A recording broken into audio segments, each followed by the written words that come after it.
Good afternoon, this is Nicholas from Gandora Gaming, and I bring you guys my OPO5 Purple Green Donquixote Doflamingo deck profile 2023. And yeah, I made one a couple weeks ago. Set 5 has come out, we got some new cards, and I actually do think this leader has gotten a small improvement. It's gotten some more consistency cards for the Donquixote side, which is pretty insane. You're still playing mostly film cards in this deck, but I wanted to try a different build. I wanted to see if I can fit some more Donquixote cards in here and maybe boost the ceiling and the consistency of just searching every turn and out-resourcing your opponent, because that's really what this leader wants to do. It wants to just have always events in hand. It always wants to draw or add cards during your turn. And it just kind of wants to out-resource your opponent and just push for a lot of damage. So let's go straight into this. So first things first, let's talk about our leader. He's green-purple, 4 life, 5,000 attack. End phase, set 2 Dawn is active. Very simple effect. Basically, it allows you to use all your Dawn during your turn, and as long as you summon something, because that's the only way you can actually have Dawn rested, or at least play an event that also rested Dawn during your turn. Basically, it allows you to then restand 2 Dawn that is able to be used for your powerful counter cards, which we are playing a lot of in this deck. This guy is a really strong leader in OPO4. I expect him to be strong in OPO5, but maybe not as strong. There's so many decks right now, it's kind of ridiculous. I am experimenting with a lot right now, and honestly, this video was just the easiest to make. I haven't posted in like 2 days, and I was like, well, I don't have all the cards for Enel. I don't have all the cards for Blue Black Sakazuki, and I'm still working on my other deck profiles.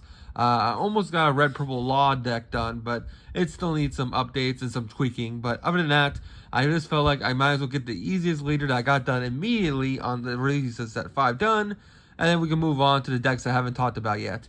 Let's go straight into this. So first things first, we are playing 4 Donquixote Doflamingo. This guy's absolutely insane. 10 drop. On play, rest up to 3 of your opponent's characters or leader, and then you cannot restand until the next phase, refresh phase. Basically means they're frozen for a turn, which is really powerful. It helps you just survive against your opponent. It also helps you kill your opponent's board and just completely out-resource the shit out of them. We're gonna tackle the Donquixote side real quick, just because it's actually the smaller engine. We are also playing 3. What's called Diamante. Diamante is just a really good card in general. Basically, he's a blocker where you put 1 Dawn on him during the end phase. If you have 2 or more Dawn active, set this card as active, which is just really solid. Basically saying, hey, he restands himself, and he's just a really good card for a leader. And yeah, he's just a really good blocker. Not to mention you can swing with him, use his effect, and then bam, you are just off to the races. We're also playing 3 Sugar. I cut Sugar down by 1. I just felt like Sugar's insane, but it's also not always the greatest to see multiples of. So I felt like 3 of it is just fine. It's basically a spell card. You play it to rest an opponent's card during the main phase, and then you usually rest it again and it dies to then get rid of another opponent's summoned monster. So it's like 2 rest, which is really insane, and just a great card in general.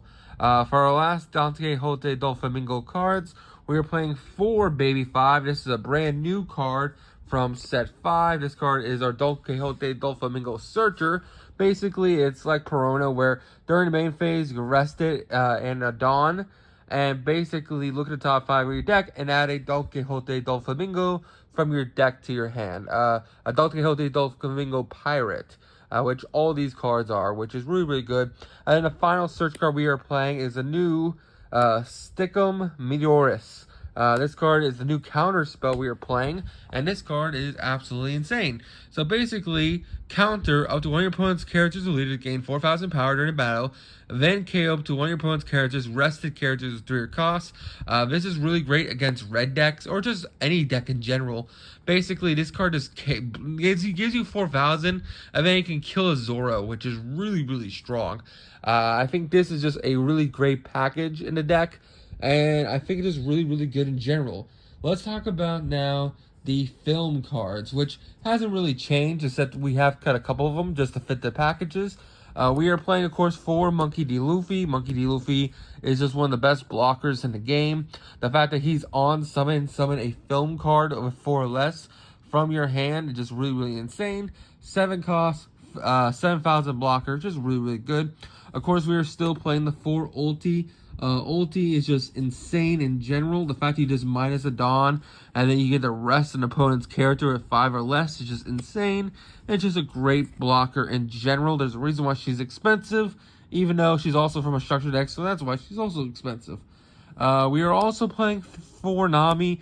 I end up getting the Brooks, which kind of sucks at the same time. I wish I could fit them in here, but I just couldn't fit the Brooks, also the Usopp's, and the new Donquixote cards.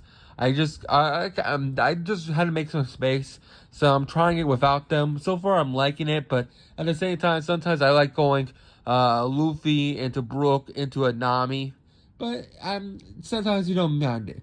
We are also, of course, playing our 2K counters, which are all film. We're playing for Tony Chopper. Really, really great film card. I forgot Nami's just insane. There's a reason why she's like $30. On player when attacking, rest of Dawn. Look at the top 5. Look at the top 3 of your deck, and then add a film card from your deck to hand, which is just really, really good. 2K counter, really, really great card. Of course, our Benefista, who's also a searcher. Look at the top 5 and add a film card, but he's also just a 2K counter, which is insane. And then, of course, we're also playing the other 2K counter in the form of Shocky. That is it for our monsters. Let's talk about spells other than Stickum Meteora. We're playing for Pump Gibson. I wish this card was searchable. Unless we're playing a Supernova package, it is not. But this card basically says, hey, gain 4,000 power with just resting 2 Dawn, and then rest an opponent's character with 3 or less, or 4 or less, my bad. Its trigger is just rest any character, which is just absolutely insane. His trigger, which I forgot to mention because this card also has a trigger, is KO an opponent's character's rested character with 5 or less, which is pretty insane. The fact that it gives you 4,000 and then kills a 3-drop, and then if this is in life, you just kill a 5-drop, is just absolutely insane. And then this card literally just says, hey, rest anything if it's triggered, and rest a 4 or less, and gain 4,000, which is honestly insane. And then finally, for the final card we are playing, of course, we are also playing Hell's Judgment. I don't know why no one plays this in Purple Doflamingo. I have not seen a build play this card. This card's absolutely insane. You don't minus Dawn that often, so it's not a bad cost. Not to mention it's only 1 Dawn, so it's not that big of a deal. But you give up to 2 of your opponent's characters or leader minus 3,000 power during this turn. You basically turn a 5k into a 2k, which means you have to have at least 3 Dawn just to contest our leader, which is absolutely insane, and just a great card in general. So that is it for the deck profile. I hope you all enjoy. Don't do anything stupid, and I'll see you on the next one. And expect a new video tomorrow. Bye-bye.